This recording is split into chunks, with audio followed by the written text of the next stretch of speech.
Assalamualaikum warahmatullahi wabarakatuh. Selamat pagi anak-anakku semuanya. Bagaimana kabar kalian hari ini? Semoga sehat, bahagia, dan semangat selalu. Kembali bersama Ibu Nurjana Husnotimah. Pada kesempatan ini, Ibu akan menyampaikan materi tentang strategi dan motivasi belajar di masa pandemi COVID-19. Tim Bimbingan Konseling SMA Negeri 1 Bukateja.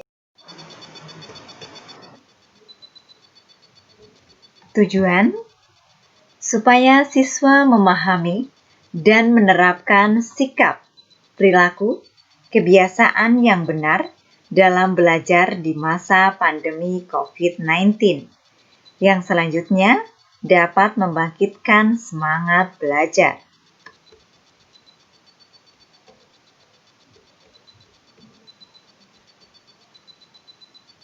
Persepsi, setiap siswa atau siswi memiliki kemampuan yang berbeda-beda. Begitu juga cara untuk membangkitkan semangat dalam belajarnya. Banyak siswa-siswi memiliki motivasi belajar dengan menggunakan berbagai teknik untuk memotivasi pribadinya sendiri. Namun, ada pula sejumlah siswa-siswi yang baru akan termotivasi jika ada orang melakukan usaha-usaha khusus baginya. Bagaimana caranya membangkitkan semangat dalam belajar? Banyak faktor yang mempengaruhinya, baik faktor internal maupun faktor eksternal.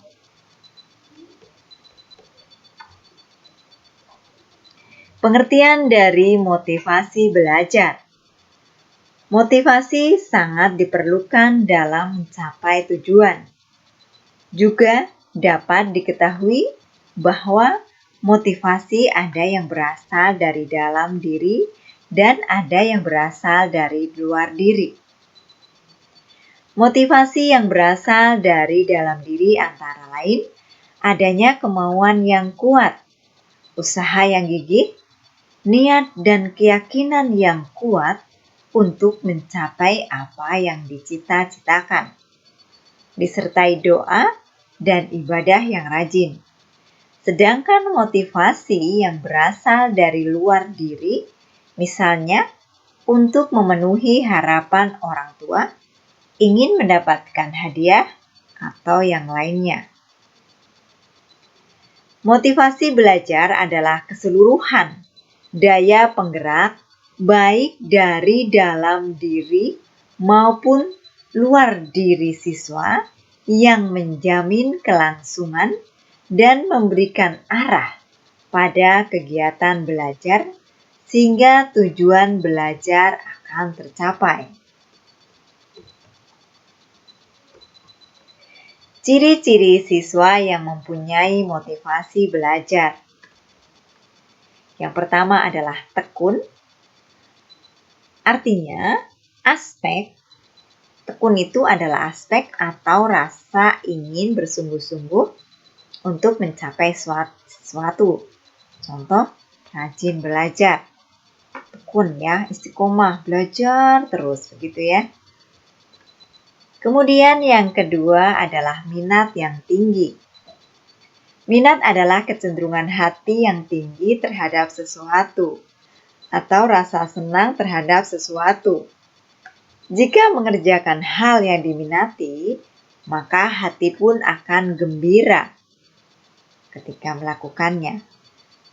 Selain itu, hasilnya insya Allah lebih baik karena dikerjakan dengan sepenuh hati. Begitupun terhadap mata pelajaran, jangan hanya ada satu saja yang disenangi, tapi senangilah semua mata pelajaran. Karena minat itu, tergerak itu bukan dari orang lain, tapi terkhusus itu semuanya adalah dari dalam diri kita. Maka marilah, cintailah semua mapel, hormatilah Bapak dan Ibu guru yang menyampaikan. Yang ketiga adalah ulet. Ulet itu tidak mudah putus asa, disertai dengan kemauan keras dalam mencapai tujuan, kuat menghadapi kendala yang menghadang. Jadi dalam belajar itu banyak sekali kendalanya, terutama di masa pandemi COVID-19. Ada masalah sinyal, ada masalah guru yang mengingatkan dengan berbagai cara, ada yang susah untuk komunikasi dan sebagainya. Semua itu adalah kendala yang kita tidak boleh untuk mudah menyerah, tetapi harus pantang menyerah, harus kokoh. Banyaknya kendala itu jangan terlalu dimasukkan ke hati. Fokus pada tujuan kita untuk bersekolah itu adalah apa. Sehingga hati dan pikiran kita akan selalu berpositif thinking, sehingga akan menghasilkan hal yang baik dan tercapai yang diciptakan. Ciri-ciri yang selanjutnya yaitu yang keempat. Mandiri. Mandiri adalah keadaan dapat berdiri sendiri, tidak tergantung pada orang lain, terutama pada saat ulangan atau mungkin mengerjakan tugas dan sebagainya.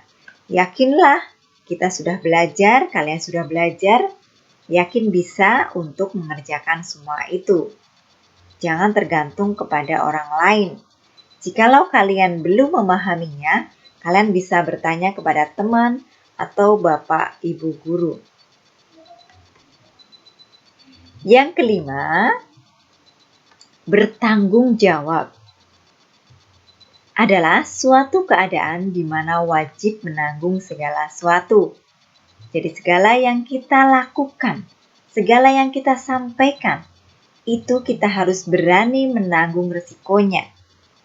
Bukan hanya Allah atau Tuhan saja nanti yang akan minta pertanggungjawaban kita.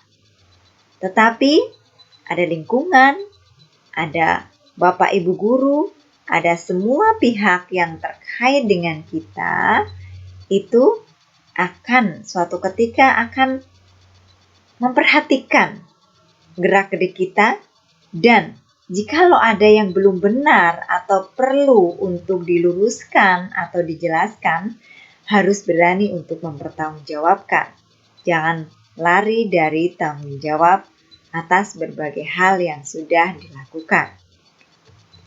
Yang keenam, senang memecahkan soal-soal latihan. Hal ini termasuk kategori tingkat tinggi.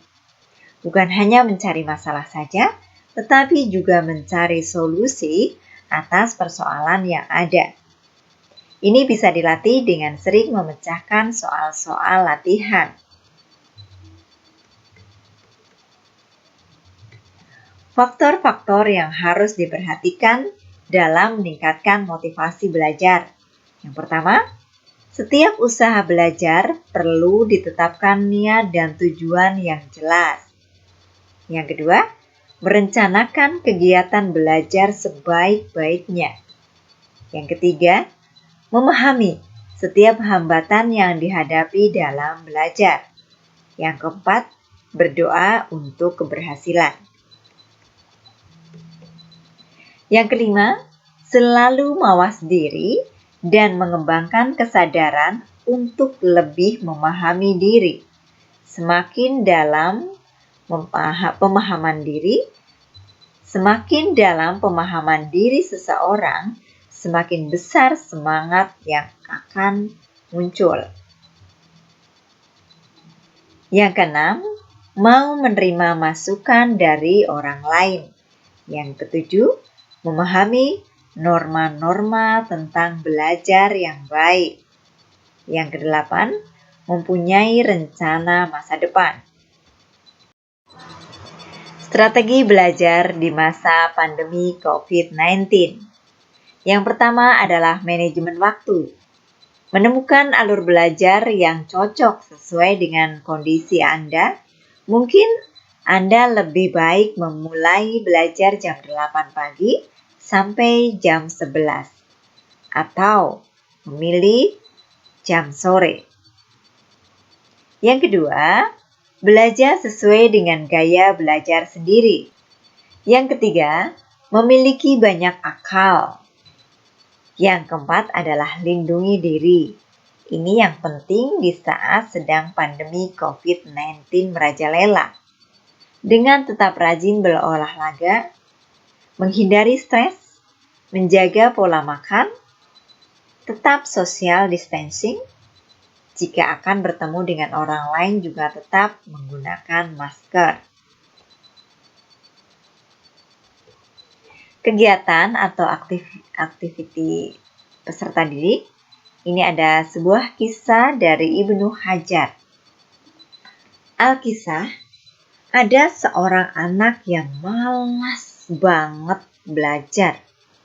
Kalau disuruh belajar di kelas, dia sering tidak paham sama pelajaran. Hasilnya, dia menjadi anak yang terbodoh di kelasnya. Dia stres dengan keadaan dirinya. Dia sudah tidak tahan lagi. Sehingga dia pun akhirnya bergegas meninggalkan sekolah. Setelah lama berjalan, dia beristirahat di tepi sungai. Dia melihat pemandangan yang begitu menakjubkan. Dia melihat batu besar yang berlubang gara-gara tetesan air. Iya, hanya tetesan air yang tak kenal lelah jatuh menimpa batu besar. Jadi berlubang permukaan batu yang keras itu. Dia pun mendapat pencerahan dari situ. Aku memang bodoh, bego, dungu, tolol, atau apalah namanya. Tapi aku kan manusia yang masih dikasih hidup oleh Allah. Kalau air yang terus-menerus mengalir ini saja dapat membuat batu yang keras jadi berlubang, masa aku tidak dapat membuat diriku sendiri menjadi pintar? Sedungu atau sebodoh apapun aku sekarang, aku yakin kalau terus-menerus berusaha, persis seperti tetesan air ini, aku pasti bisa, insya Allah bisa untuk pintar dan mahir. Aku pasti bisa. Asal aku gak menyerah dan terus berusaha. Aku yakin, insya Allah pasti aku bisa. Setelah kejadian itu, anak tersebut berubah drastis. Dulunya paling malas, sekarang menjadi paling rajin. Setiap saat yang memungkinkan dia gunakan untuk belajar, dia mulai bisa menyamai teman-temannya. Begitulah, tingkat demi tingkat ia lampaui hingga kemampuannya mendekati gurunya. Dan akhirnya dia menjadi luar biasa kemampuannya.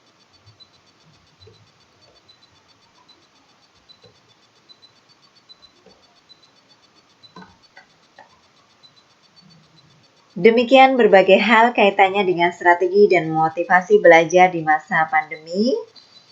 Saya Ibu Nurjanah Sulatima mohon maaf apabila dalam menyampaikan banyak kekurangannya. Terima kasih, semoga bermanfaat. Semangat selalu anak-anakku. Semoga kalian sukses ya. Bermanfaat, sukses, dan beruntung dunia akhirat. Terima kasih. Assalamualaikum warahmatullahi wabarakatuh.